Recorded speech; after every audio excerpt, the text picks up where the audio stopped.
खाली हाथ आए और खाली हाथ वापस चले।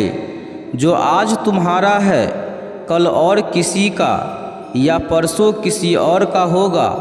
तुम इसे अपना समझकर मग्न हो रहे हो। सुख दुख, लाभ हानि और जीत हार की चिंता न करके मनुष्य को अपनी शक्ति के अनुसार कर्तव्य कर्म करना चाहिए। ऐसे भाव से कर्म करने पर मनुष्य को पाप नहीं लगता। जो हुआ वह अच्छा हुआ, जो हो रहा है वह अच्छा हो रहा है, जो होगा वह भी अच्छा ही होगा। तुम भूत का पश्चाताप न करो, भविष्य की चिंता न करो, अभी तो वर्तमान चल रहा है। क्रोध से भ्रम पैदा होता है, भ्रम से बुद्धि व्यग्र होती है।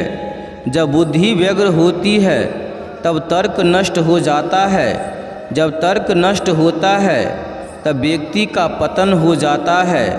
सम्मानित व्यक्ति के लिए अपमान मृत्यु से भी बढ़कर है। सभी प्राणी जन्म से पहले अप्रगट थे और मृत्यु के बाद फिर अप्रगट हो जाएंगे, लेकिन जन्म और मृत्यु के बीच प्रगट दिखते हैं। फिर इसमें सोचने की क्या बात है। परिवर्तन संसार का नियम है।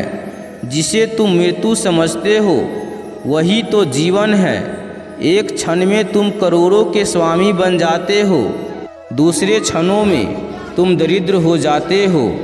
शास्त्र आत्मा को काट नहीं सकते, अग्नि इसको जला नहीं सकती, जल इसको गीला नहीं कर सकता और वायु उसे सुखा नहीं सकती।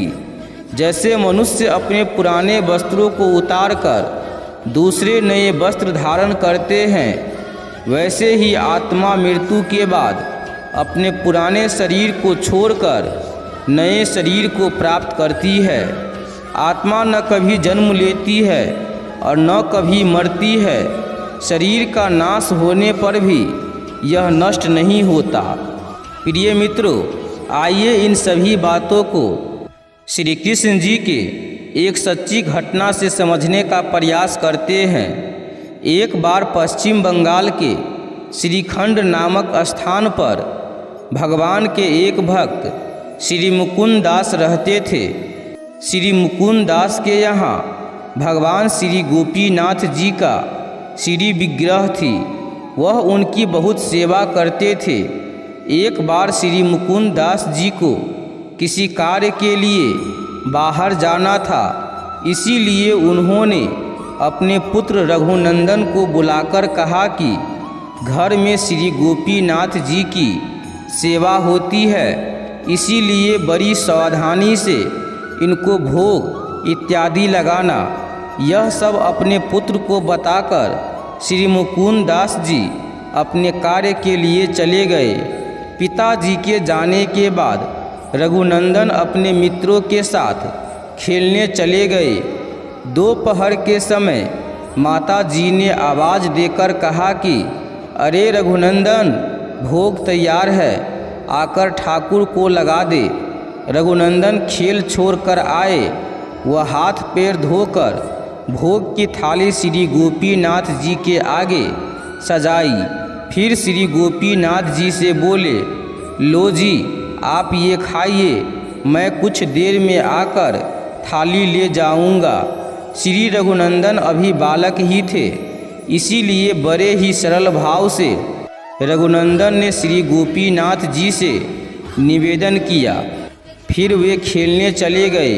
कुछ देर बाद उन्हें याद आया कि गोपीनाथ जी उनकी प्रतीक्षा कर रहे होंगे कि कब आप थाली लेने आएंगे।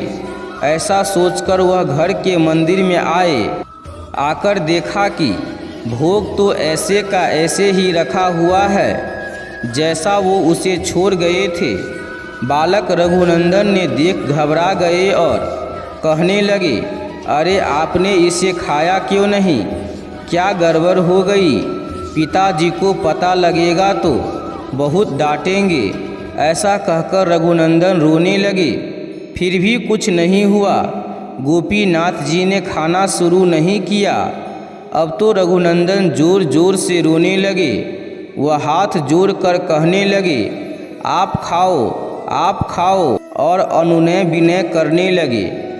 भक्त प्रेम के पाले पड़कर प्रभु को नियम बदलते देखा और श्री गोपीनाथ जी प्रकट हो गए।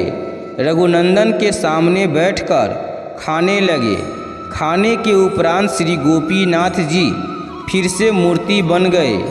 रघुनंदन ने खुशी खुशी थाली उठाई और माँ को दे दी। माता ने खाली थाली देख सोचा कि अबोध बालक है, भूख लगी होगी, इसीलिए स्वयं प्रसाद पा लिया होगा या मित्रों में बांट दिया होगा। बालक को संकोच न हो, इसीलिए माता ने बालक से कुछ पूछा ही नहीं। शाम को श्री मुकुंद जी घर आए तो बालक रघुनंदन से पूछा कि सेवा कैसे हुई। रघुनंदन जी ने उत्तर दिया, बहुत अच्छी। श्री मुकुंद दास जी ने कहा, जाओ कुछ प्रसाद ले आओ। रघुनंदन ने उत्तर दिया, प्रसाद? वो तो गोपीनाथ जी सारा ही खा गए, कुछ छोड़ा ही नहीं। यह सुनकर श्री मुकुंद दास जी बहुत हैरान हुए। उन्हें पता था कि इतना नन्हा बालक झूठ नहीं बोल सकता। कुछ दिन बाद रघुनंदन को बुलाकर कहा कि मुझे आज भी किसी कार्य से बाहर जाना है, इसीलिए गोपीनाथ जी की ठीक ढंग से सेवा करना। उस दिन की तरह श्री मुकुंद दास जी घर से बाहर चले गए, किंतु कुछ ही समय बाद भोग लगाने से पहले वापस आ गए और घर में छिप गए। माता ने उस दिन विशेष लड्डू तैयार किए थे। उन्होंने बालक रघुनंदन को बुलाकर कहा, आज गोपीनाथ को ये लड्डू भोग लगाओ और सब न खा जाना। बालक माँ की बात समझा नहीं, किंतु गोपीनाथ जी के पास भोग लेकर चला गया।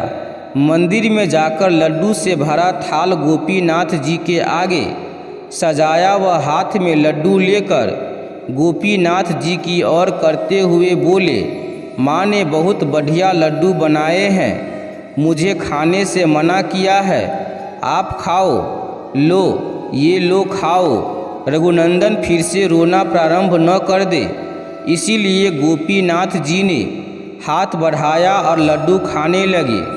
अभी आधा लड्डू ही खाया था कि श्री मुकुंद दास जी कमरे में आ गए। आधा लड्डू जो बच गया था वो श्री गोपीनाथ जी के हाथ में ऐसे ही रह गया। यह देखकर श्री मुकुंद जी प्रेम में विभोर हो गए। उनके नैनों में अश्रुधारा चलने लगी, कंठ गदगद हो गया और अति प्रसन्न होकर अपने रघुनंदन को गोद में उठा लिया। आज भी श्रीखंड में आधा लड्डू लिए गोपीनाथ जी विराजमान हैं। कोई भाग्यवान ही उनके दर्शन पा सकता है। प्रिय मित्रों, ये वीडियो यहीं पर समाप्त होती है। हमें उम्मीद है कि श्री कृष्ण से जुड़ी इस सच्ची घटना पर आधारित वीडियो आपको बहुत ही मोटिवेट किया होगा। तो प्रिय मित्रों, यदि यह वीडियो आपको पसंद आया है तो इस वीडियो को अपने दोस्तों और रिश्तेदारों के साथ ज़्यादा से ज़्यादा शेयर कीजिएगा, ताकि उन्हें भी इस वीडियो का लाभ मिल सके। और दोस्तों, यदि आप हमारे YouTube चैनल पे पहली बार आए हैं और हमारे चैनल से अभी तक नहीं जुड़े हैं तो चैनल को सब्सक्राइब करके घंटी के आइकन को ज़रूर दबा लीजिएगा, ताकि भविष्य में सभी वीडियो का नोटिफिकेशन सबसे पहले आपको मिल सके। और दोस्तों, यदि आप चाहते हैं कि इस वीडियो से जुड़ी किसी भी तरह के सलाह सुझाव देना चाहते हैं तो हमें कमेंट ज़रूर करें। तो दोस्तों, आज के वीडियो में बस इतना ही। मिलते हैं किसी दूसरे वीडियो में। तब तक के लिए आप अपना ख्याल रखिएगा।